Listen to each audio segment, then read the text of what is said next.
Yes, hello church, good morning. Palakpakan pa ng Panginoon. Are you blessed? Amen. Ako, napaka-sarap po talaga at isang napakagandang pagkakataon at panahon na tayo po ay magsama-sama sa tahanan ng Diyos. Amen. It's good to be in the house of the Lord. Amen. Kayo po ba ay pinagpawisan kagaya ko? Ang saya po na ating pagpupuri sa Panginoon. Of course, we would like to say thank you sa ating praise and worship team. Maraming salamat sa ating solution worship.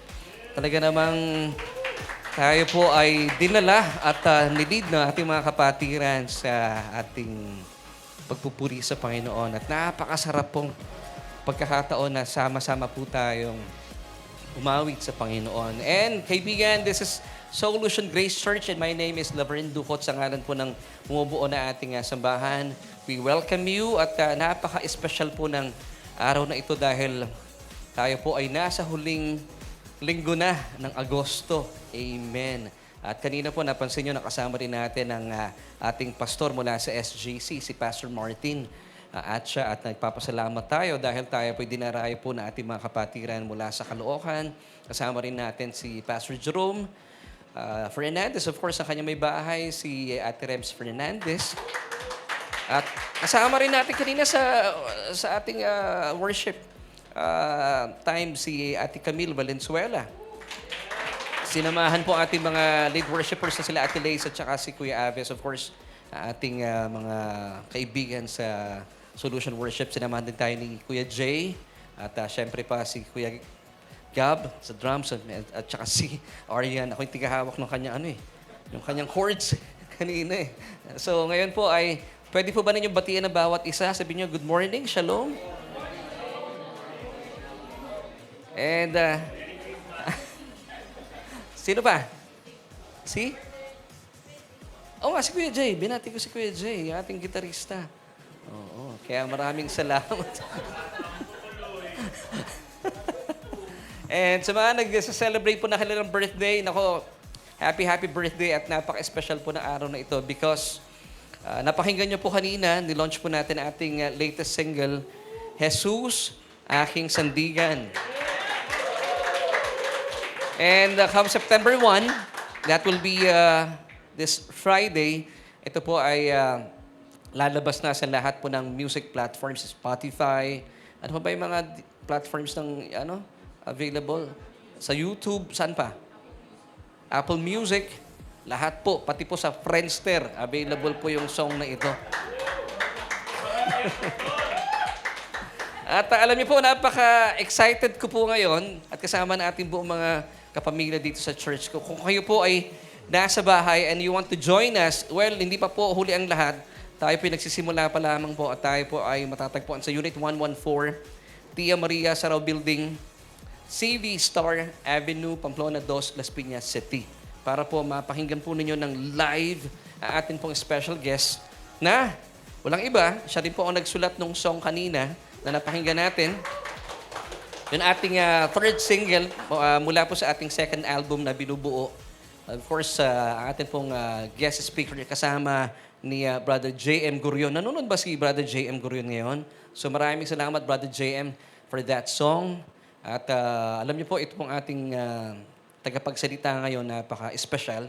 Dahil ako po ay medyo naghintay na matagal na panahon bago po siya mapapayag. At tayo po ay hatdan ng kanyang magandang mensahe, of course, mula sa Panginoon.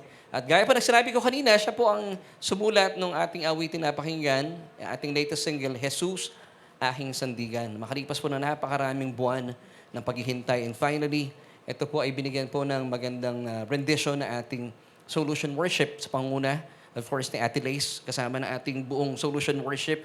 At hindi ko na po papatagalin. At excited na po ba kayo for the message? Yeah! Tawagin na po natin at palapakan natin ng Panginoon sa buhay ni Brother Joel Rayo.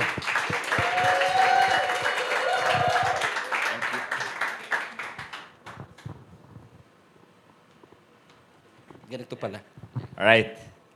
Good morning, everyone. Kailangan kong dalhin yung aking medyo laptop. Well, anong masasabi ko? Thank you so much sa umagang ito, lalo na napaiyak niyo ako. Ah, ako po, sa totoo lang ay mababaw ang luha. At sa tuwing may mga milestone or mga events na I believe ay nakaka-apekto hindi lamang sa akin, kundi doon sa mga taong nakapaligid sa akin, talagang bumubuhos po ang luha ko. But it won't stop, amen? Alright, okay. Tayo po ay nandito sa online na nanonood sa amin. Magandang umaga rin po sa inyong lahat na kahit anong kalagayan natin sa Panginoon, dapat po tayo mag-worship. Amen po ba? Sabi nga po ni David sa Psalm 34, I will bless the Lord at all times. Ngayon po, sa panahon natin, ang daming mga nangyayari sa paligid natin. At hindi natin alam yung kung minsan yung mga news na napapanood natin ay talaga namang nakakaba, di po ba? Yung parang sabi natin na, bakit nangyayari to? Okay? And I believe lahat po tayo may pinagdadaanan. Lahat po tayo may mga challenges sa buhay. But sabi ni David, at gusto ko nang i-share sa inyo, sabi po niya, I will bless the Lord at all times. His praise shall continually be in my mouth. Okay? Kami po ng miss ko. By the way, gusto pong pakilala. Okay, kasama ko po ang aking mga Barnabas sa buhay. Sila po yung palagi nakaalalay. Sila po yung palagi nasa tabi ko. Okay, andito po ang aking may bahay, si Sally. Mami, tayo ka nga po. Ayan. Si Yana, yung aming pong panganay, at si Josh. Okay? By the way, trivia lamang po, no? Ang aking mo may bahay, kami po ay kinasal sa aming birthday. Okay? Kami po yung magka-birthday. Ate ko po yan. Okay? At kami po, yung aming pong anniversary, wedding anniversary, ay birthday din po namin. January. Para po sa mga nagtatanong, kailan yung birthday ni Brother Opet, Brother Joel? January po kami. At nagdiribong po rin po kami ng aming anniversary kapag birthday namin. Kaya kung kayo po ibabati sa amin, dapat 3 regalo dala nyo. Birthday ko, birthday ni Mrs. At anniversary namin. Okay? At yun po again, tayo po ay, sabi ko nga po, dapat palagi tayo nag-worship sa Panginoon. Ano man po ang sitwasyon ng buhay. Kagaya po ngayon, I know and I believe, hindi po naging isang aksidente lamang na tayo po magkakasama. Hindi po aksidente lamang mga nasa online po namin mga kapatid. Hindi po aksidente na kayo po ay nanonood ngayon sa amin. Dahil alam ko, tinadhan natin ng Panginoon. Sabi nga po, the Lord is our Lord of times and space. Hindi po siya na lilimitahan. Kung nasaan man po kayo, I believe the Lord will touch you. And every one of us, okay? Sabi nga po, ni King David, sabi niya, I sought the Lord and He heard me. Okay? And delivered me from all my fears. Ano man po yung takot niyo sa ngayon, you just listen to what the Lord will say to us today. Amen po. Okay? Marami po sa atin, by the way, ang ating pong pag-uusapan is all about,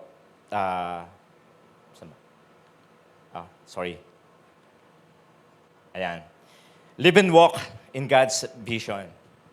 So, dapat po sa atin, meron po tayong direksyon. Kami po ng misis ko, ang aming pong tema sa buhay, o ngayong 2023, is that your direction is our direction. Kapag po kami nananalangin, yung pong palagi namin dinideklara, Lord, your direction is our direction. Or your vision is our vision. So, ito po yung pag-usapan natin. We have to live and walk in God's vision. Mamaya po titignan natin, paano ba tayo mamumuhay? Paano po ba tayo lalakad doon po sa vision ng ating Panginoon? Ang storya po natin, ano po natin, ayan. Okay? Bago po yan, sa Joshua 39, si Caleb po, okay, at si Joshua, sila pong dalawa yung magka-partner na pinadala ng Panginoon doon po sa land of Canaan, di po ba? At sabi doon sa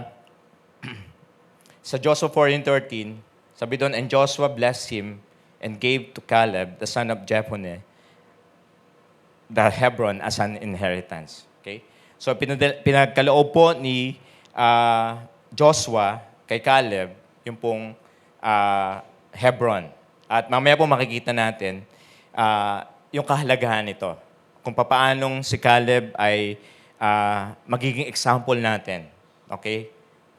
Sa pagkuha ng ating possession. Marami po sa atin kasi, sa panahon ngayon, alam niyo po, yung nagsa-celebrate tayo after ng event, di ba? Nagsa-celebrate tayo na, oops, pagdating ng ganitong panahon, pupurihin ko ang Panginoon. Pagdating ng ganitong panahon, isasama ko ang aking family at magsa-celebrate kami. Pero alam niyo ba, nasa atin, tayo po yung merong mga pagkakataon, tayo po yung pinigyan ng oportunidad, tayo po yung merong pribilehyo sa Panginoon, tayong mga anak niya, na kahit sa anong sitwasyon, kahit anong level or kahit anong part ng ating buhay, ng ating milestone na iniintay, pwede po tayo mag-celebrate sa Panginoon. At during those period na tayo pinag-journey, kailangan nagse-celebrate tayo sa Panginoon. Kailangan wala yung takot. Kailangan nandun tayo, hindi tayo nag-wonder kung ano ba ang mangyayari sa akin pagdating ng ganong sitwasyon. Just last week po, ako po ay, isang trabaho ko po naging consultant po ako sa isang, yung dati ko pong company, ano po. Ako po ay nag-early retirement sa, for your information. Nag-early retirement po ako. At during my stay sa bahay, okay, ang panalangin po namin ng misis ko is, well, somehow, naboboard or siguro sanay ako sa corporate life at ang sabi ko sa Panginoon, by August, magkakatrabaho ko or something na hindi ako maboboard, something na yung dati kong ginagawa. Alam niyo po ba, binigay ng Panginoon yon, eksakto, na biglang may dumating na message sa akin at ang sabi, tulungan ko sila doon po sa management system. Kung kayo po'y familiar sa ISO, yung pong International Standard of Organization, ako po ay isa sa mga nagpa-practice, okay, ng ISO sa company namin. At doon nga po, dumating yung tawag sa akin at ginuhan po nila akong consultant. At during that moment, sabi ko napaka tight ng window na ibinigkaloob sa akin ng company. Kasi wala silang tao na aasahan. At yung audit po ay darating, actually last week lamang po natapos. So parang, sabi ko parang hindi ko kakayanin. Okay? But then, sabi ko sa Panginoon, this is your grace na magli-lead sa akin. So ang ginawa ko po, tinanggap ko yung trabaho at ganun po. During that moment na nandun na ako sa company, lalo ako natakot. Kasi bakit po? Walang gumalaw doon sa mga documents, walang gumalaw doon sa mga kailangang galawin. At meron akong 2 weeks na window para ayusin yung project na yon. So, but then, sabi ko, Panginoon, ito yung panalangin namin eh. Then, tumugon ka. So, I have to take the challenge. And then, nung kami po ay naggumagawa na, update na ng mga documents, ng practice nila. So sabi ko, Panginoon, meron akong fear, but kailangan kong sabihin to sa sarili ko na ikaw ay nasa akin. And you will lead me. So, yun po, nung piniprepare ko po yung message na to, yun po yung binigay sa akin ng Panginoon. Okay? Na ganun pala. Na even doon po sa journey ko ng pagiging consultant, okay? Kailangan kong mag-celebrate. Kailangan kong sabihin, Panginoon, victory ito. Panginoon, tagumpay ito. And to make the long story short, Friday, tagumpay po yung aming audit. Okay? Meron lang 7 minor non-conformities ang tawag po doon. Pero yun po yun eh. Maganda ng maganda ng result to consider na meron lamang po akong 2 weeks ng window para po tapusin yung project. So, ganun din po ang encouragement natin ngayong umaga. Okay? Na whatever yung inyong hiniling sa Panginoon, huwag niyo pong i-postpone. Huwag po nating i-postpone, mga kapatid. Dahil nasa atin po ang Panginoon. Nasa atin yung heritage ng Panginoon. Nasa atin yung favor ng Panginoon. At hindi siya kailanman, sabi nga, lilivan or papabayaan niya tayo sa ating journey na to. Okay? So, balik po tayo sa story ni Joshua at ni Caleb. Tingnan po natin, paano ba natin kukuhanin yung pangako ng Panginoon? Paano ba tayo mananangan doon sa pangako ng Panginoon? Paano ba natin, hindi tayo sa halip na mag-wander away, tayo po ay mag-walk doon po sa vision na binibigay sa atin o binigay na sa atin ng Panginoon through Jesus Christ. Sabi po dyan, yung story, mag-dwell po tayo sa story. Sabi dyan, Joshua 14:8, okay?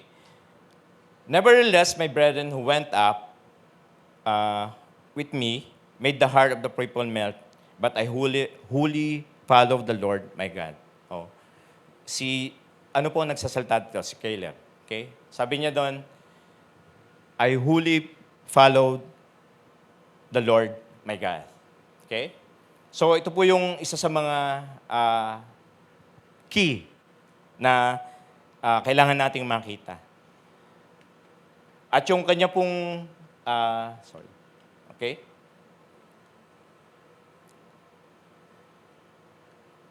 Hindi lamang po siya si Caleb ang nagsalita noon. Meron mga witnesses at isa po doon si Moses. Ang sabi ni Moses din, okay, doon po sa Joshua 49, sabi diyan, so Moses swore on that day, surely the land where your foot has trodden shall be your inheritance and your children's forever. The heart of the people melt because you have wholly followed the Lord your God. Okay? So, si Moses din nagpatunay na si Caleb po ay lumakad po doon po sa Panginoon. Okay? And ang nakatutuwa rito, hindi lamang tao ang nagsabi kay Caleb na siya ay lumakad sa will ng Panginoon. Okay? Sabi po sa Numbers 4:24, okay, si Jesus, ang Panginoon ang Diyos lang nagsabi diyan. Sabi diyan, but my servant Caleb, because he has different spirit in him and has followed me fully, I will bring into the land where he went, and his descendants shall inherit it. Okay? Even ang ating Diyos ay nagpatunay na si Caleb po ay lumalakad sa kanyang kalooban. Okay? At alam niyo po, tayong mga anak ng Diyos, okay? Tayo ay may different spirit. Okay? Tayo po ay, dahil sa tumanggap tayo sa ating Panginoon, meron tayong palagi ng pag-asa. Meron tayong palagi ng tinatanaw na pag-asa sa ating Panginoon.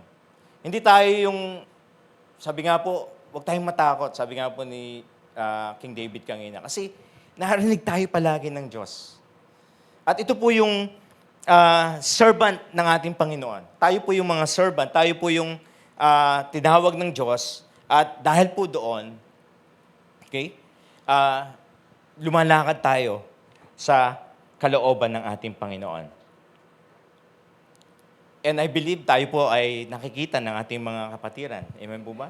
Na tayo, may mga challenges, may mga pagkakataon na may takot, pero dahil po sa ating tinanggap na favor, tinanggap na pag-asa galing sa Panginoong Hesus, yung takot po na yon ay nawawalan ng saysay sa ating mga buhay.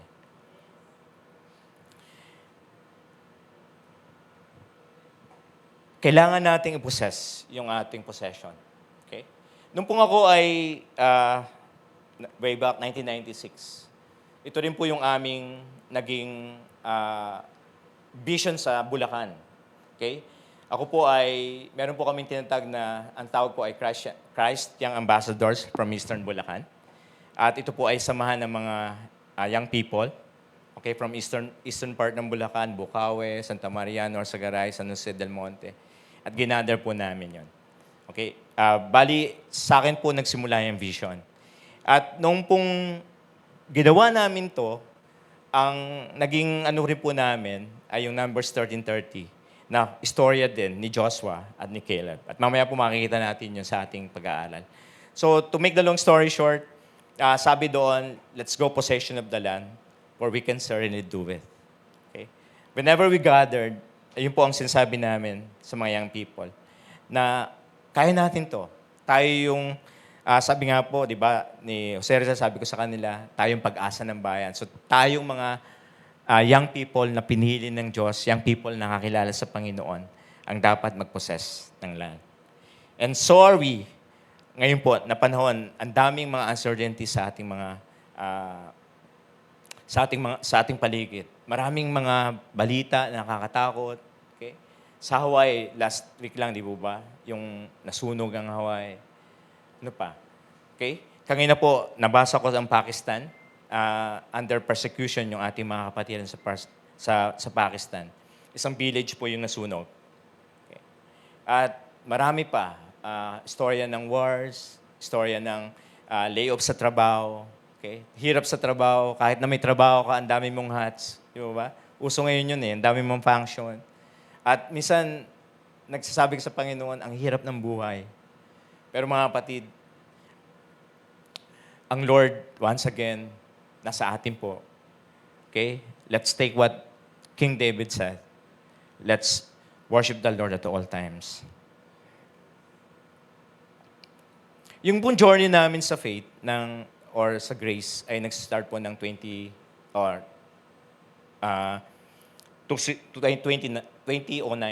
Okay?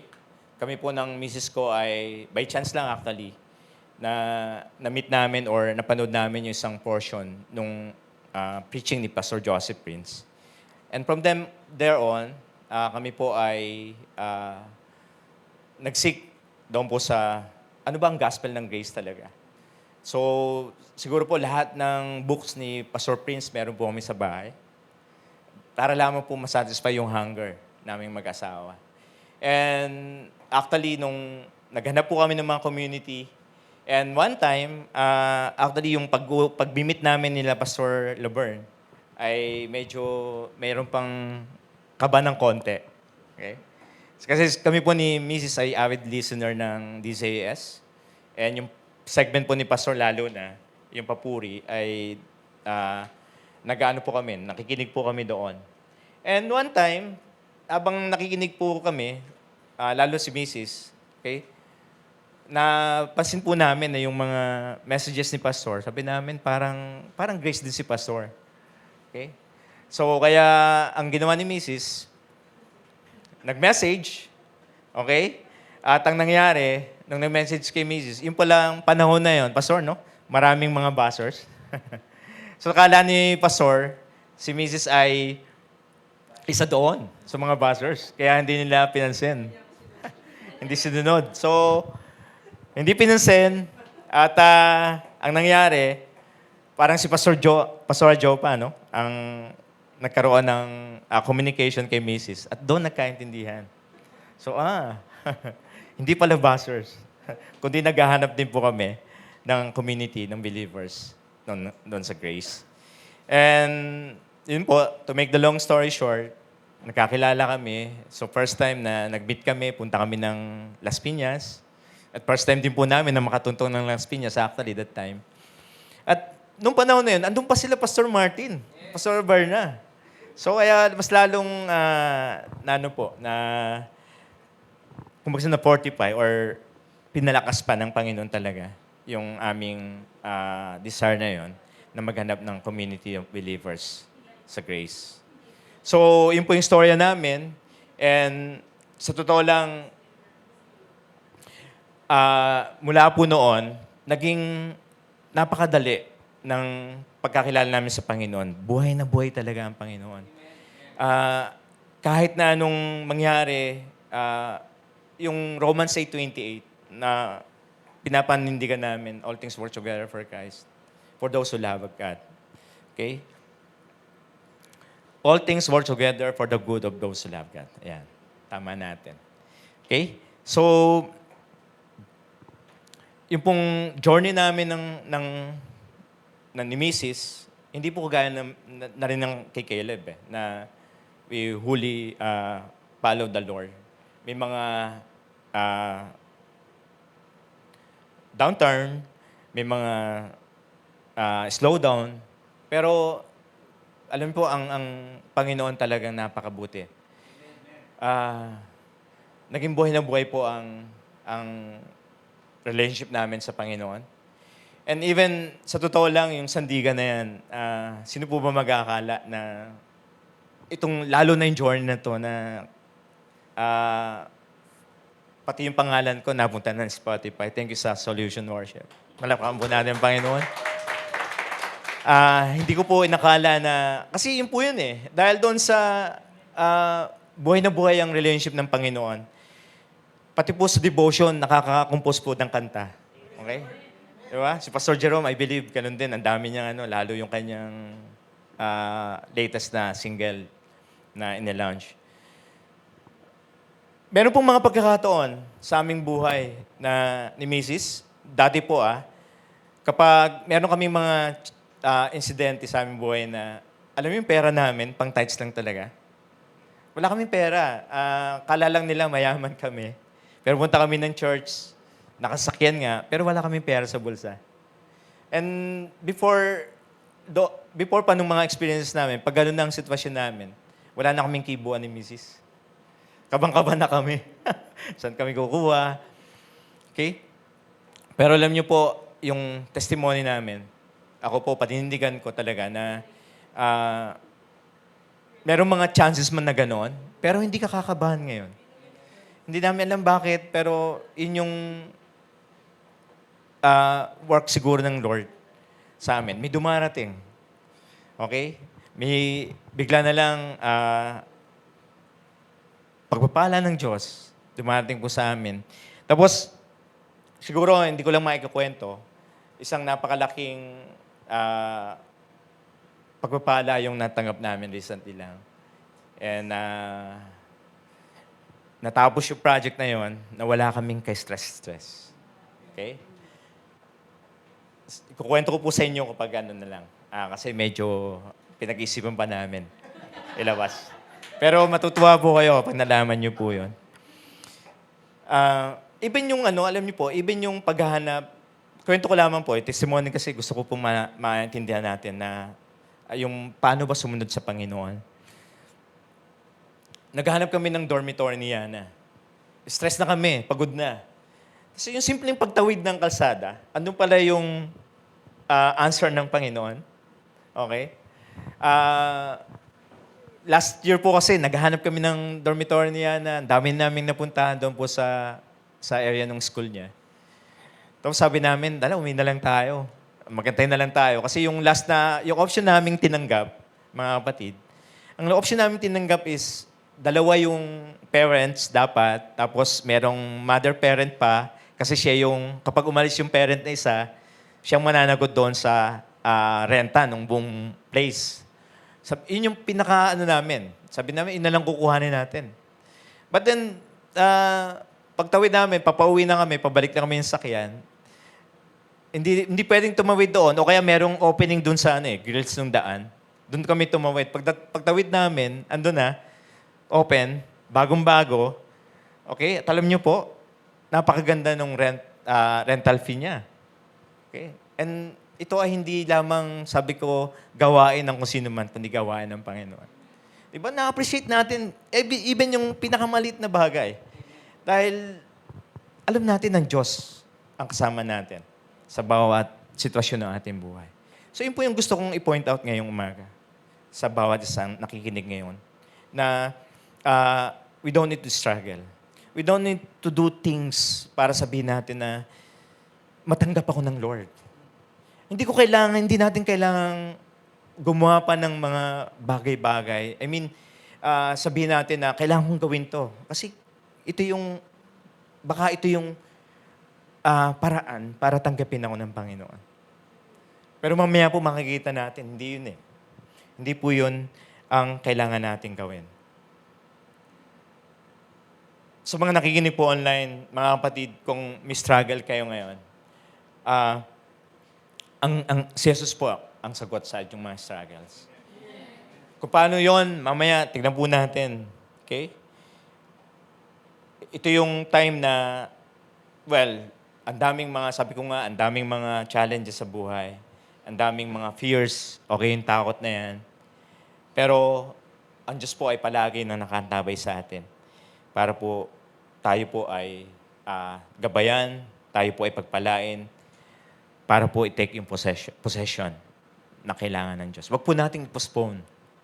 Huwag po natin sabihin na kailangan makagraduate muna ako, kailangan magkapera muna ako para matake ko yung possession na to. Kailangan ito muna yung gawin ko para bigyan ako ng blessing ng Panginoon. Okay? Pero hindi po yun ang reason. Hindi po yun ang sagot. Tignan po natin. Okay? Naiwan ko na yung ano. Okay? Jump po tayo. Okay? Ang question po natin sa umagang ito, nabibigyan natin ng solusyon. Habang piniprepare ko po ito, kasi hindi ako sanay eh. Nung nagpipreach ako sa church po namin sa Bulacan, wala namang ganito. Sabi ko, kailangan kahit pa paano makalevel ako doon sa preparation ni Pastor Laverne. Kaya hanggang kagabi po, tapos ko na po yung lesson, pero baka meron pa akong dapat gawin. Dapat i-improve. But then, ito po yung ating question. What does it mean to wholly follow the Lord? Okay? Alam mo ba, yung sabi nga matatalino, mahina po raw sa pronunciation. walang nakasakay sa akin. Minsan yung pong aking yun yung aking Waterloo. Okay? Mayroon po, minsan mispronounce ko yung mga word. Pero paumanin po yun. But then again, paano ba tayo totally o buo, kumpleto na makasunod sa Panginoon? Kailangan ko bang magtumbling-tumbling? Kailangan ko bang gumawa ng mga bagay? Kailangan ba makatapos ako ng ganitong degree? Kailangan ba maglingkod ako ng sobra sa church? Or kailangan lagi ako nasa ministry? Yun po ba ang pagsunod sa ating Panginoon? Okay. Sa mga kapatid po natin sa online, okay? Tignan po natin, makinig po tayo, paano ba talaga ang pagsunod sa ating Panginoon. Pag-aralan po natin, nung panahon na nagpadala ang Diyos doon po sa lugar ng Canaan ng 12 spies. And mind you, yung mga spies na to, sa Numbers 13:1-2, ito po ay mga leaders, okay, ng Israel that time. So pinadala sila, 12 sila, at ang sabi nga po sa Numbers 13:1-2, and the Lord spoke to Moses saying, send men to spy out the land of Canaan, which I am giving to the children of Israel. From each tribe of their fathers, you shall send a man, everyone a leader among them. Okay? Sabi diyan, anong reason? Because this land is the land that I am giving you as your inheritance. And then sabi doon, to the children of Israel. And like today, marami pong gusto tayong marating. Marami tayong gustong maposes. Okay? And siguro, sinasabi natin, Lord, I want this. Lord, gusto kong mangyari ito sa amin. O kaya baliktad naman. Lord, bakit akong may karamdaman? Lord, bakit akong maraming mga ministry, ako ang maraming sadness sa buhay? Okay? So the same is ang effect. But tingnan po natin yung reaction ng mga tao na pinadala sa Israel. Kasi dito po tayo matututo. Paano tayo sumunod sa ating Panginoon? So, to make the long story short, okay, bumalik sila sa Israel at after, sabi niyan, 40 days. So, ang haba nung kanilang exploration doon sa land of Canaan. At eto na po yung kanilang mga sinabi o yung report nila. So may dalawang grupo ng report na na-receive si Moses after nung 40-day exploration sa land of Canaan. Sabi diyan, nung 10, okay, then they told him and said, "We went to the land where you sent us. It truly flows with milk and honey, and this is its fruit." So nakita po natin, di ba, yung story noon, yung ubas na dala nila, siguro kahit isang buwan ay hindi kayang kainin natin ng numbers natin. Kasi ang lalaki talaga. Biro mo, saan kaya makakabili ng ubas na yun ngayon? No? Yung dalawang tao ang nakapasan sa kanila. Okay? Di ba? But then sabi doon, nevertheless, the people who dwell in the land are strong. The cities are fortified and very large. Moreover, we saw the descendants of Enoch there. Okay? So may takot ka agad. Sabi nila, gayon pa man, ang ganda ng land, merong mga ganitong prutas, ganitong kalaki, ang ganda ng, siguro, ng topography, pero teka lang, merong mga taong nakatira na doon at nandun pa ang descendants ni Enoch. So alam po naman po natin, ito yung mga giants at time, yung descendants ni Enoch. So, sabi nung 10, ito yung nakita namin. Maganda nga siya, pero teka muna, paano natin to kukuhanin? Sa ating mga buhay ngayon, siguro nagtatanong din tayo, teka muna, wala akong kakayahan ganito. Paano, Brother Joel, ko ipopossess yung land? Paano ko sasabihin na magpa-follow ako sa Diyos? Wala akong ganitong talent, wala akong ganitong kakayahan. Okay? Paano na? Okay? Pero, si Caleb, that time,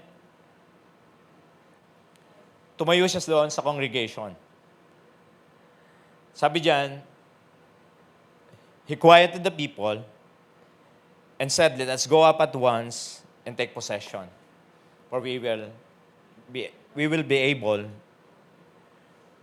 well able to overcome it." Hindi lamang sabi niya, hindi lamang able kundi well able to overcome it. And you know, mga kapatid, Christians, mga nanonood sa amin sa online, tayo po to. Because those who have Jesus in their heart, have different spirit. Hindi lamang tayo nakatingin doon sa natural. Hindi lamang tayo nakatingin doon sa kakayahan natin. Okay? So who was Caleb to say na against doon sa 10, nasabihin niya, we were well able to overcome it. Saan ang gagaling yon? Yung hugot na yon? Okay? Church, may hugot tayo. Dahil nasa atin ang Panginoong Yesus. Okay?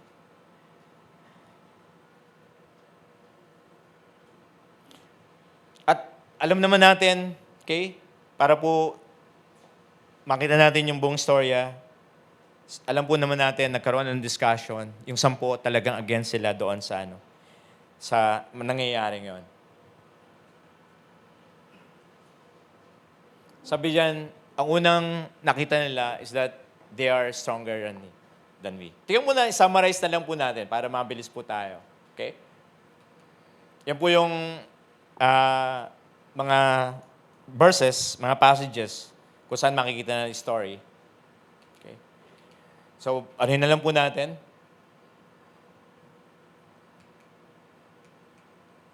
Ayan. Meron pong dalawang klase ng tao. O grupo ng tao at that time. Yung una, sabi diyan, people who wander and wander. Yung nagtataka at yung palayo doon sa possession. Okay? Pinagkumpara po natin, yung isa naman, people who fully follow the Lord. May vision of self, parehas. Okay? Tingnan po natin. Ano yung vision of self? Yung unang pong grupo, sabi diyan, we are not able to go up against the people. Kahit anong gawin natin, hindi natin kaya sila. They are stronger than we. Okay? At ano po pong sabi nila diyan? We were like grasshoppers. Okay? Tayo parang mga tipakalong sa kanilang paningin. Okay? Sabi niya, parehas pang, sabi nila, both on their side and on our own side. Okay? So para tayong mga grasshoppers, ang liliit natin sa kanila. Pero tingnan po natin naman yung vision ng self ng another group. Ito po yung group ni Caleb at ni Joshua. Sabi diyan, let us go up at once and take possession, for we're able to overcome it. And the Lord is what? Sabihin nga po natin, the Lord is with us. Okay? Yung po ang deklarasyon ni Caleb at the time. The Lord is with us. So are we. Okay? Today. Ang Diyos po ang kasama natin. Amen? Ano man po ang ating sitwasyon sa ating mga buhay, ang Diyos po ang kasama natin. Doon po sa mga nagda-doubt sa umagang ito, mga kapatid, this is destined for you para mapakinggan po ninyo. Ang Diyos po ay nasa atin. Ang Diyos po ang ating kasama wherever we go. Okay? Ano po? Ayan. Vision of the enemies. Okay? Vision of our challenges. Kung ayaw niyo po ng enemies ngayon, challenges po sa ating mga buhay. Ano yung una? Okay? Tingnan po natin. So nakita nila, sabi niya, the people who dwell in the land are strong. Okay? My challenges are strong. Ang problema ko ay malaki pa sa akin. Okay? May sakit yung aking nanay, may sakit yung aking kapatid.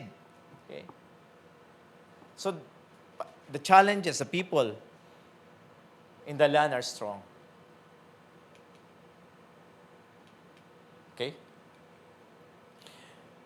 But then, doon po sa mga taong nakakilala sa Panginoon, ano po ang sabi dyan? Sabi ni Caleb, nor fear the people of the land. Sa Numbers 14:9. Sabi niya, wag nating katakutan. Okay? Ang mga tao doon po sa land. Yung maganda, they are bread for us. Okay? So sila po ay pagkain sa atin. Ganun po ba ang ating dapat yun po ang pagtanggap natin sa mga problema, sa mga challenges. They are bread to us. Paano po ba naging bread to us? Okay? Kasi di po ba, pag nagpa-stress ka sa ating mga problema, okay? Nahihirapan ka. Nalulungkot ka. Ayaw mo nang mabuhay. Ayaw mo nang magtuloy sa iyong pangarap. Okay? Kaya po, ang declaration ng Caleb, sila dapat ang kainin natin. Sila dapat ang sumusunod sa atin. Because we are standing on victory already. Di po ba? Because, again, the Lord is with us. Yun po ang deklarasyon ni Caleb.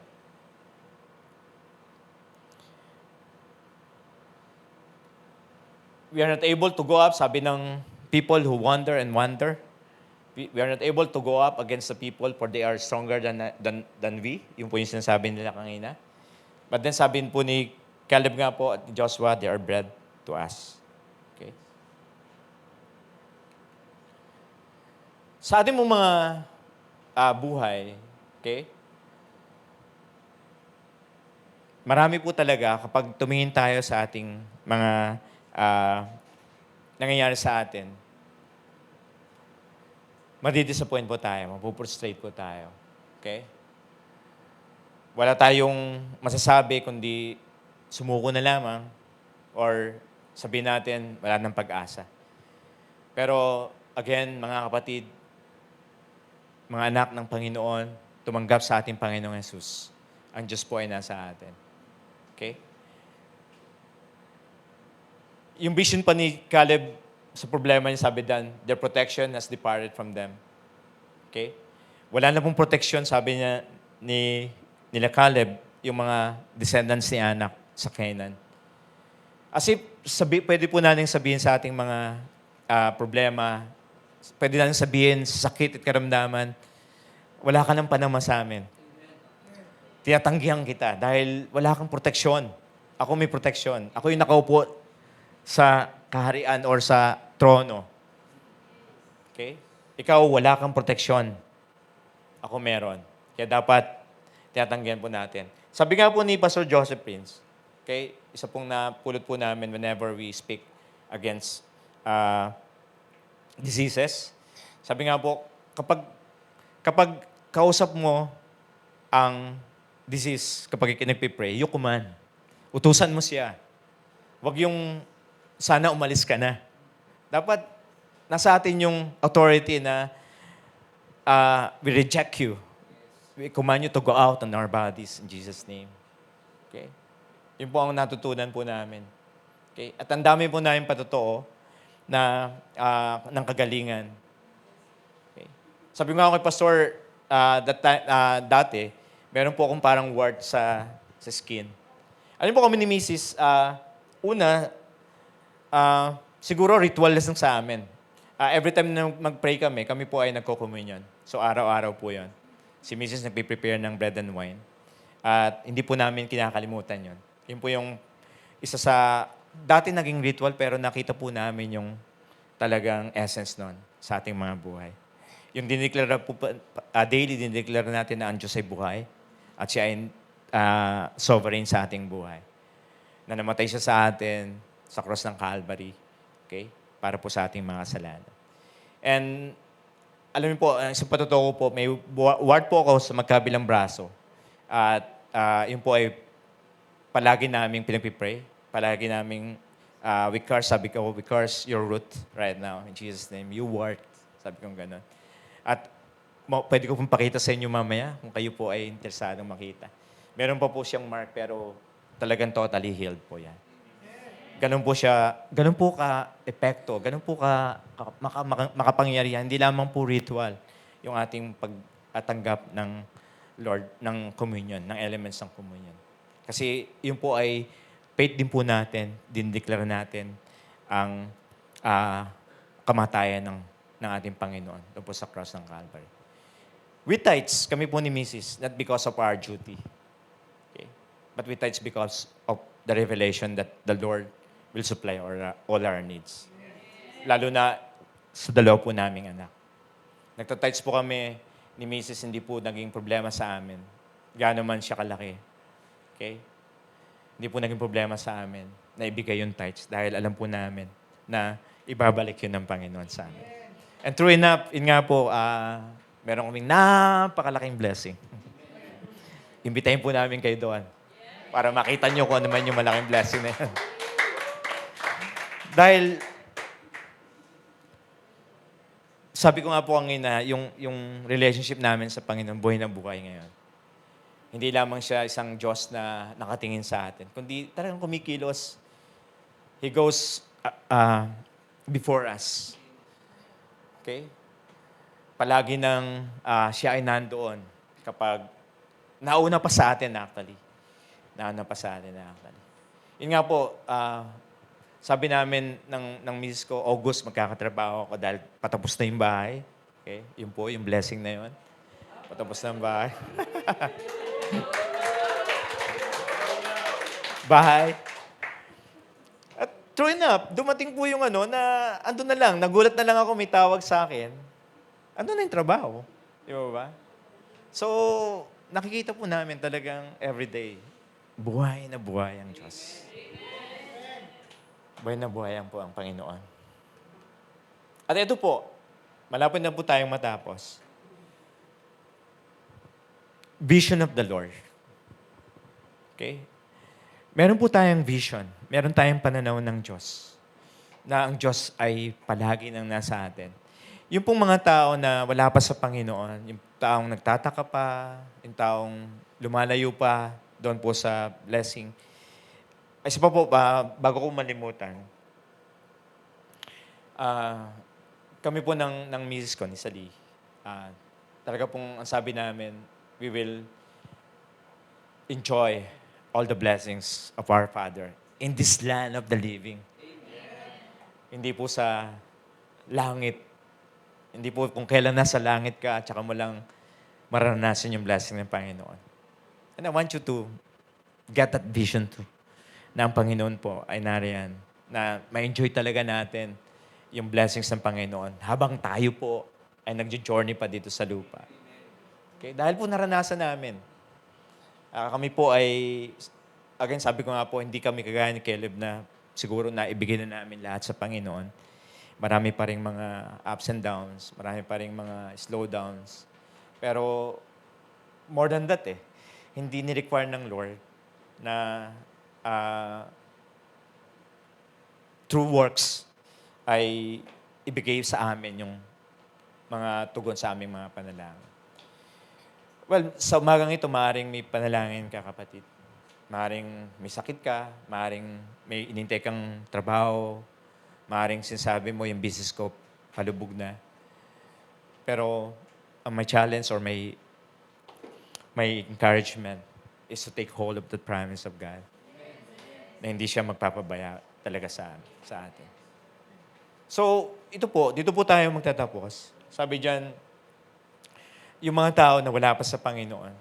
Kayo po na nasa online, maaaring ngayon nagsisi kayo sa Panginoon o kaya Kristiyano tayo, marami tayong question. But then, let's see this vision. Let's take this vision na itunuro sa atin ng dalawa nating hero sa Bible, si Joshua at si Caleb. Okay? Yung pong mga wala sa Panginoon, wala silang vision, they work in natural ways. And maaaring may mga, sad to say, may mga Kristiyano rin po na hindi nila makita pa yung vision na to. Hindi pa nila mag-grasp na ang Lord, yung gospel, yung grace hindi naman talaga doctrine lang Di ba ba? But He is a personality in the person of our Lord Jesus Christ. And being a person, being someone who is living, who is guiding us, leading us, talagang buhay na buhay po yung kanyang pagkilo sa ating mga buhay. So, tayo po, ito po yung gusto nating mag-grasp, gusto natin makita, that we have this vision of the Lord, that He delights in us. Brother Joel, paano nadidelight ang Lord? Through my work? Through my good works? Through my tithes and offering? Through sa ministry? Member ako ng worship team? Member ako ng women's fellowship? Ng young people fellowship? Umaahon ako sa kung saang bundok para mag-mission? Well, yun po lahat ay bunga ng pong ating pagmamahal sa Panginoon. Amen po ba? Bunga yun ng desire natin na, sabi nga, it won't stop. Okay?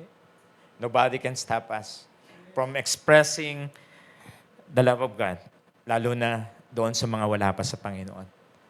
But ang totoo is that the Lord delights in us because of Jesus Christ. Because of the finished work of the Lord.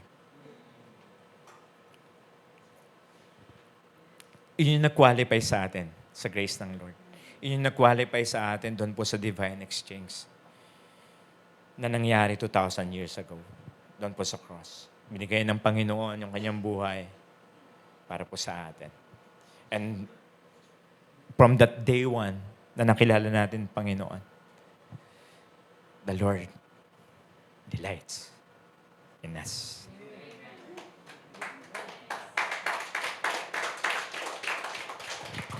So,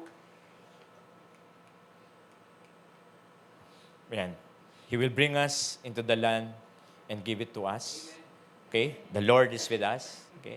Pasensya na kayo. Medyo na yung presentation. Okay? At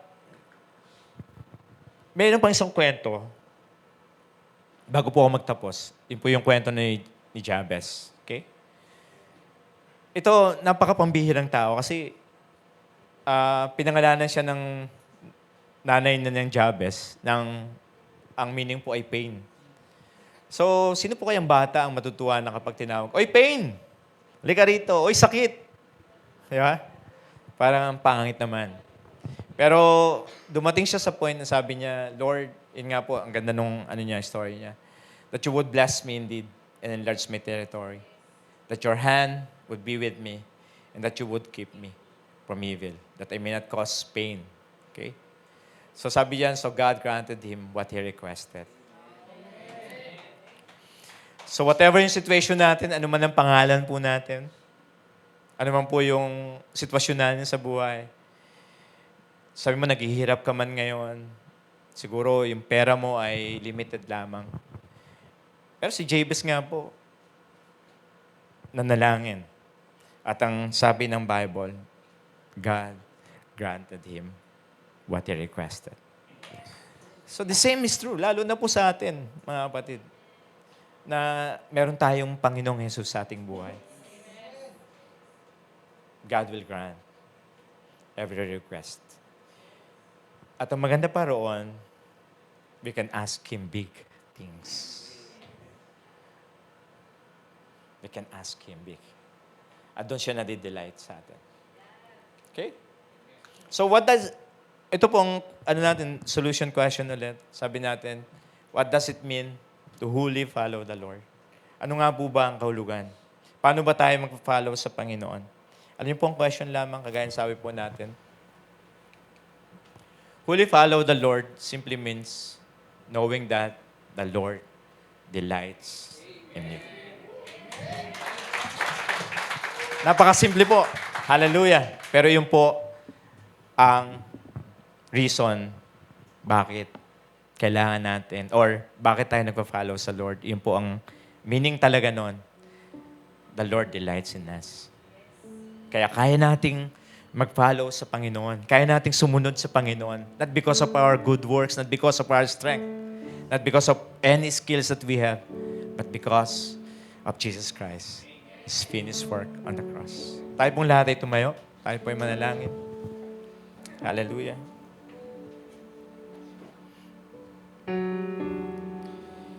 Sa Psalm 19:8, sabi po doon ni King David, He also brought me out into a broad place. He delivered me because He delighted in me. Okay? Din-deliver po tayo ng Panginoon. Not because we are special or dahil minatapos tayo ng ganito, meron tayong ginawang ganito sa Panginoon na kabutihan. But simply because He is delighted with us because of Jesus in our heart. Hallelujah. This time, let's give back the glory to the Lord.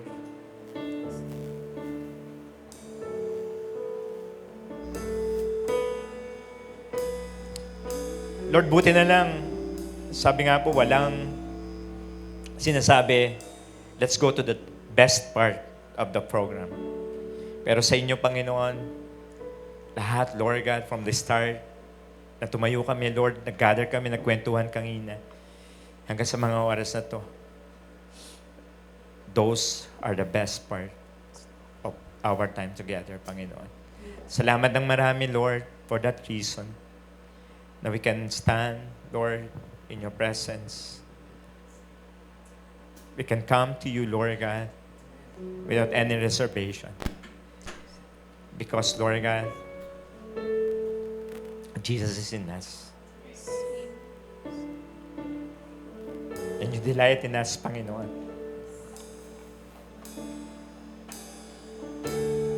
There may be times, Lord, in our lives, oh God, lumalayo kami, Panginoon, sa iyo. Pero salamat, Lord, your staff and your rod are there, Panginoon, to pick us up.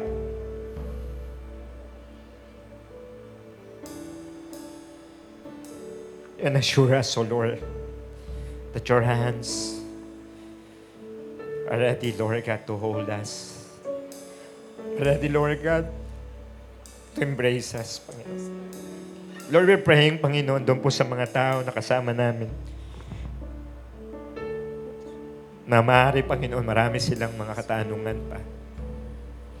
Mahari Panginoon, marami silang mga kalungkutan. Questions, Panginoon, na somehow hindi nila ma-answer, Lord, in their faculties, Panginoon, in their comprehension. But thank you, Jesus, oh Lord, that right now, you're speaking to them. And you're saying, I am delighted in you.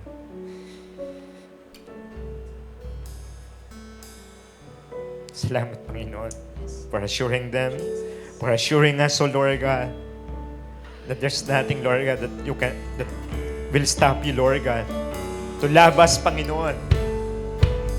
To love us, Lord God, sa aming buhay. We give you back the glory, Jesus. Salamat ng marami sa pagsama mo sa amin. In Jesus' name.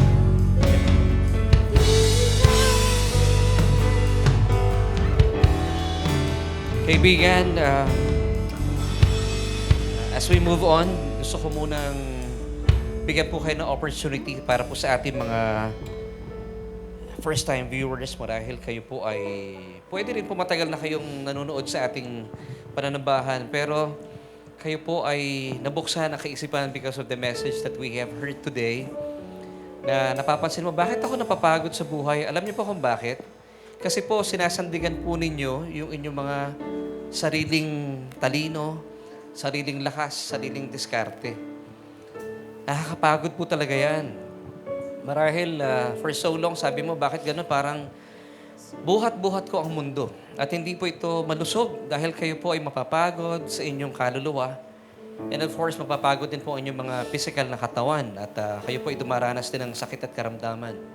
Dahil muli po, kayo po ay nakasandig sa inyong lakas. But praise God, gaya po ng mensahe ibinigay sa atin ni Brother Joel, and of course, na kanyang mensahe din, na kanyang isinulat ng kanyang awiting sandigan, meron pala tayong pwedeng sandigan. Amen. And that is the person, of course, wala nang iba, kundi ang ating Panginoon Jesucristo. Kapag tayo po ay sumandig sa Kanya, ibig sabihin, we could lean on Him. Hindi po tayo sasandig sa ating lakas. Wala naman talaga tayong lakas. Wala rin po tayong talino. Wala rin po tayong diskarte. Actually, lahat po galing sa Kanya. Pero kapag in-acknowledge po natin ang ating Panginoon, alam niyo po ba, paano po natin i-acknowledge? Tayo po itutugon sa Kanyang paanyaya, sa paanyaya ng Kanyang Ama, na tanggapin po natin si Jesus bilang ating Panginoon at tagapagligtas.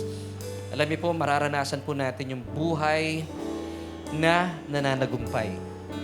At anuman po yung mga panaginip, mga pangarap po ninyo, hindi nyo na po ito paghihirapan pa. Kusa po itong darating sa inyo, tahabulin pa kayo. Ngayon, kung gusto nyo po maranasan po itong buhay na punong-puno ng pag-asa at tagumpay, I would like to invite you to pray this prayer with me. Sabi po in Romans 10 verse 9 that if you confess with your mouth the Lord Jesus Christ and believe in your hearts that He was raised from the dead, you shall be saved. Amen. At ibigan, kung kayo po ay pagod na at gusto mong mamahinga sa piling ng Panginoon, pagod ka nang sumandig sa iyong lakas, hayaan mong sumandig po kayo sa lakas ng ating Diyos sa pamagitan ni Kristo. By praying this prayer, binubuksan po ninyo inyong mga labi, kaalinsabi ng ating mga puso. Pwede po ba yun? Sige po, let's pray. Sabihin niyo po ito. O Diyos, kinikilala ko ang aking sarili. Sadyang walang lakas, walang kakayahan para iligtas ang aking buhay. Kaya naman, Jesus, simula po sa oras na ito, tinatanggap kita bilang aking Panginoon at sariling tagapagligtas. At naniniwala po ako na mula po sa inyong kamatayan, pinawi ng lahat ng aking mga kasalanan. At makalipas sa 3 araw, kayo po ay muling nabuhay mula sa kamatayan. Bilang patunay na ako po'y katanggap-tanggap na sa iyong harapan dahil ako po'y pinaging matuwid ng iyong anak na si Kristo. Salamat po sa buhay na walang hanggan. Inaangkin ko po ito sa pangalan ni Jesus. Amen. Amen. At bago po tayo magtuloy-tuloy, awitin po muna natin muli ang awiting ito bilang pagkilala na meron tayong natatanging sandigan at yan po ating Panginoon Jesucristo. Samahan niyo po kami, tayo po umawit ng papuri sa Panginoon.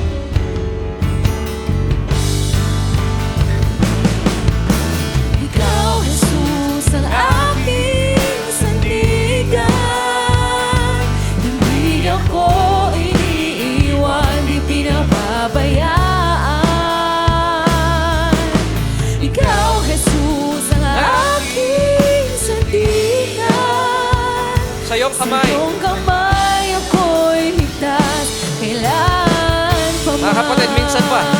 Ikaw, Jesus, ang aking Ikaw, sandigan. Jesus, ang aking sandigan. Hindi ako iniiwan. Ako iniiwan. Di pinababayaan. Di pinababayaan. Ikaw, Jesus, ang aking sandigan. Sa iyong kamay ako'y ligtas, kailan pa man. Sa iyong kamay ako'y ligtas, kailan pa man. Sa iyong kamay ako'y ligtas, kailan pa man. Amen.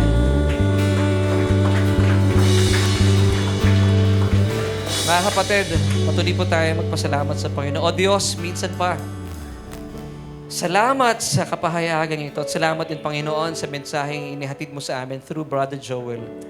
Lord, thank you for the vision that you have given us. Maraming salamat, Banal na Espiritu, dahil kami po mga anak ng Diyos. Meron po kaming tinatanaw na pag-asa. Dahil naniniwala po kami, gaya po na sinabi na awitin. Mismo ang Diyos ang nagsabi. Mismo kayo, aming Ama ang nagsabi. Hindi mo kami iiwan, ipababayaan man. Kaya man, Panginoon, natitiyak po namin ang aming buhay sa hinaharap. Bagaman napakadilim po ng mundong ito, pero po ang mundo po namin, dahil ang amin pong kaligtasan ay nasa iyong mga kamay. Ito po'y patuloy na liliwanag at liliwanag. At makikita po ito ng buong sanlibutan. Mga taong wala pa relasyon sa inyo. At dahil dito, O Diyos, gamitin mo aming mga buhay para sila man din po ay magtanong anong meron kami.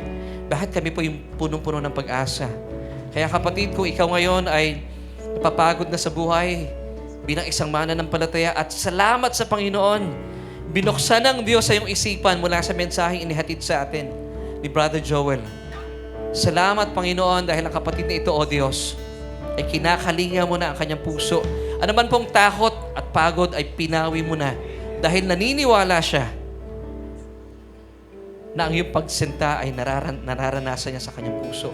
O Diyos, maraming salamat dahil kami po'y katanggap-tanggap na sa iyong harapan.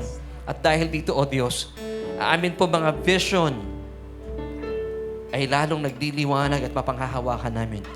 Dahil muli po, kayo po ang aming sandigan ngayon at magpakailanman. Ito po ang aming panalangin sa matamis sa pangalan na aming Panginoong Jesus. Lahat po tayo magsabi ng Amen and Amen. Ibigan, thank you for joining us. Stay blessed.